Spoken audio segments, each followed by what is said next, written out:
नाम के गांव में एक सुशीला नाम की औरत रहा करती थी। उसको एक बहू थी जिसका नाम था राधा। राधा को एक श्वेता नाम की बच्ची थी। उसे स्कूल में छोड़ने तथा घर के सारे काम राधा ही किया करती थी। बाजार से सामान लाना, ऐसे छोटे मोटे काम तो वो आते जाते कर लेती थी। सुशीला अचार पापड़ और दही बेचने का व्यवसाय किया करती थी।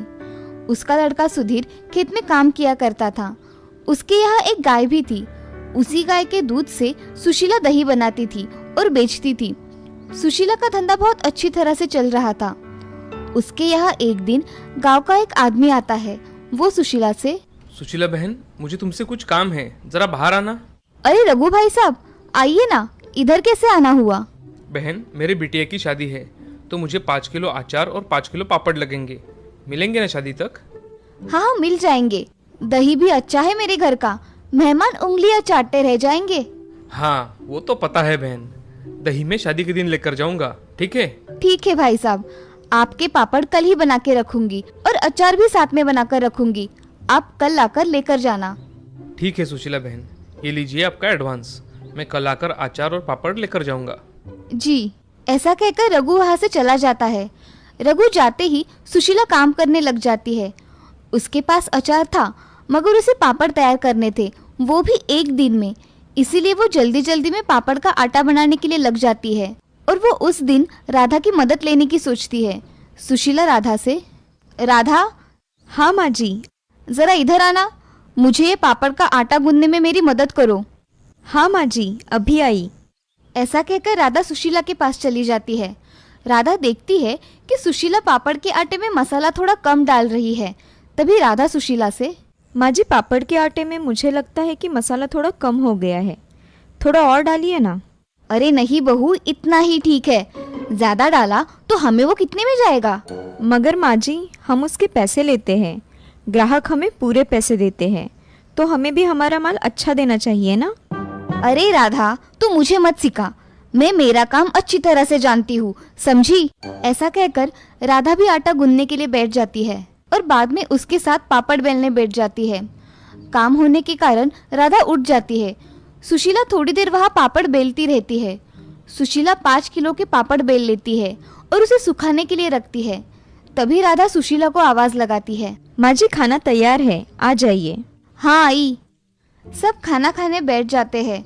खाना खाने के बाद सुधीर अपने खेत में क्या क्या करना है इसकी बातें करता है और श्वेता अपने स्कूल की बातें बताती है। अब बातें हो जाने के बाद सभी सोने के लिए चले जाते हैं। सुबह सुशीला सारे पापड़ जमा करके एक बैग में भर देती है और एक बड़ी बरनी में अचार भर देती है। तभी रघु आकर सुशीला से, सुशीला बहन, मेरे अचार और पापड़ तैयार है क्या? जी भाई साहब, आपके पापड़ और अचार तैयार है, ये लीजिए। ऐसा कहकर सुशीला रघु के हाथों में पापड़ की बैग और अचार की बरनी दे देती है। अब रघु बोलता है, बहन, शादी के दिन में 5 किलो दही लेकर जाऊंगा, आप बना के रखना। हाँ भाई साहब, मैं बना कर रखूंगी, आप किसी को भेज देना दही ले जाने के लिए। जी, ये लीजिए आपके पैसे, मैं चलता हूँ अब। जी। रघु पापड़ और अचार लेकर वहाँ से चला जाता है। इधर सुशीला पैसे देख बहुत खुश हो जाती है। उन्हें लेकर अपने कमरे में चली जाती है। वो पैसे अपने पोटली में रख देती है और दूसरे काम करने लगती है। अब सुशीला हर दिन अपना काम करके पापड़ बनाकर रखा करती थी, मगर सब में कुछ ना कुछ कम डाला करती थी। एक दिन उसके दिमाग में एक आइडिया आता है, अगर मैं लोगों को अचार नाप के थोड़ा कम दे दिया करूं तो मेरा ही फायदा है, और पापड़ में मसाला कम डाला तो मेरा ही मुनाफा और हो जाएगा। ऐसे सुशीला खुद से सोचकर मन ही मन में ठान लेती है और अगले दिन से वो आने वाले ग्राहकों को कम अचार देने लगी और दही के पैसे भी उसने बढ़ा दिए। अब रघु के घर उसने 5 किलो दही दे दिया और उसने 300 रुपए ही लिए। तभी सुशीला का बेटा सुधीर उससे, अरे माँ, आजकल गाय दूध कम दे रही है, अगर तुम्हें कुछ दूध कम पड़ रहा हो तो बाहर से खरीद लेना। अरे नहीं, फिलहाल तो चल रहा है, बाद में देखेंगे, कम पड़ा तो मैं देख लूंगी। ठीक है माँ, चलो मैं खेत में जाकर आता हूँ। ठीक है बेटा। ऐसा कहकर सुधीर खेत में चला जाता है और सुशीला सोचने लगती है कि तभी राम वहाँ दही लेने आ जाता है। चाची, मुझे 1 किलो दही चाहिए, एकदम ताजा। हाँ राम, रुको, मैं अभी लाती हूँ। ऐसा कहकर उसके हाथ के डिब्बे में सुशीला 1 किलो दही लेकर आती है। तभी उस दही को देख राम बोलता है, चाची, आजकल दही में ज्यादा पानी आ रहा है। अरे बेटा, ये गर्मी का मौसम शुरू हो गया है ना, इसीलिए दही ऐसा होता है। अच्छा चाची, ये लो पैसे, अब मैं चलता हूँ। हाँ ठीक है। सुशीला पैसे गिनती है और खुद से बोलती है, इसे कम पैसों में दही भी अच्छा चाहिए। कौन यहाँ इतनी ईमानदारी से धंधा करता है, आया मुझे सिखाने वाला। ऐसा कहकर सुशीला घर में चली जाती है।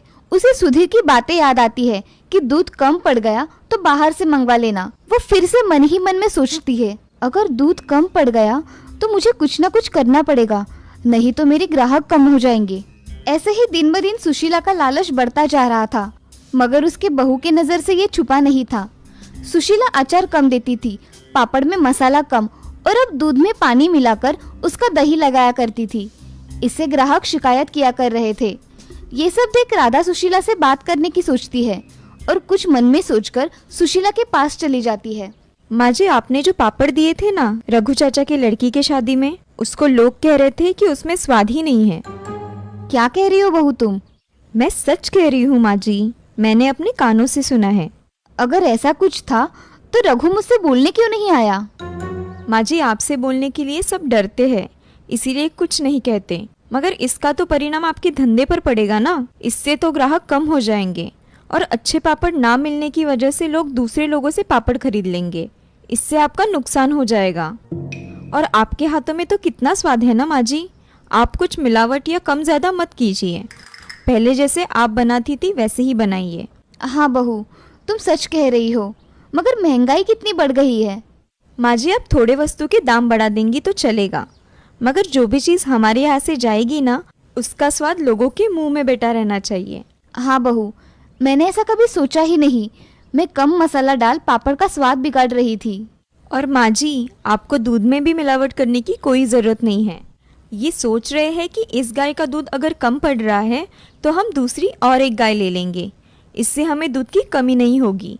इन्होंने मुझसे आज सुबह ही कहा। बहू, तुम सच कह रही हो। अगर ऐसा हुआ तो मैं अपना काम पूरी ईमानदारी से करूंगी और मेरे पदार्थों का स्वाद भी कायम रखूंगी। आप अब पैसों को लेकर मन में कभी भी लालच नहीं लाएंगी और मैं हूँ ही आपके साथ। हाँ, अब हम दोनों मिलकर अच्छा काम करेंगे और मुझे सही राह दिखाने के लिए तुम्हारा बहुत बहुत शुक्रिया। ऐसा कहकर सुशीला राधा के गले लग जाती है। आज राधा की वजह से सुशीला की आंखें खुल गई थी। अब उसे पता चल गया था कि उसे किस प्रकार से अपने ग्राहकों को सब बताना है और कैसे उन्हें अच्छे पदार्थ बेचने हैं। अब सुशीला के मन में लालच मिट गया था। ये देख राधा भी बहुत खुश हो जाती है। अब से सुशीला ग्राहकों को अच्छे पदार्थ देकर अपना नाम कर रही थी और लोगों के मुंह में तो जैसे उसके पदार्थों का स्वाद ही बस गया था। अब उसने बाद में बहुत नाम कमाया और ईमानदारी से अपना काम किया। इस कहानी से हमें ये सीख मिलती है कि जिंदगी में कभी भी लालच नहीं करना चाहिए। लालच से हम हमारा ही नुकसान कर लेते हैं। वो कहते हैं ना, लालच बुरी बला होती है। इस वीडियो को लाइक करें, हमारे चैनल को सब्सक्राइब करें, बेल आइकन जरूर प्रेस करें हमारी न्यू वीडियो सबसे पहले देखने के लिए।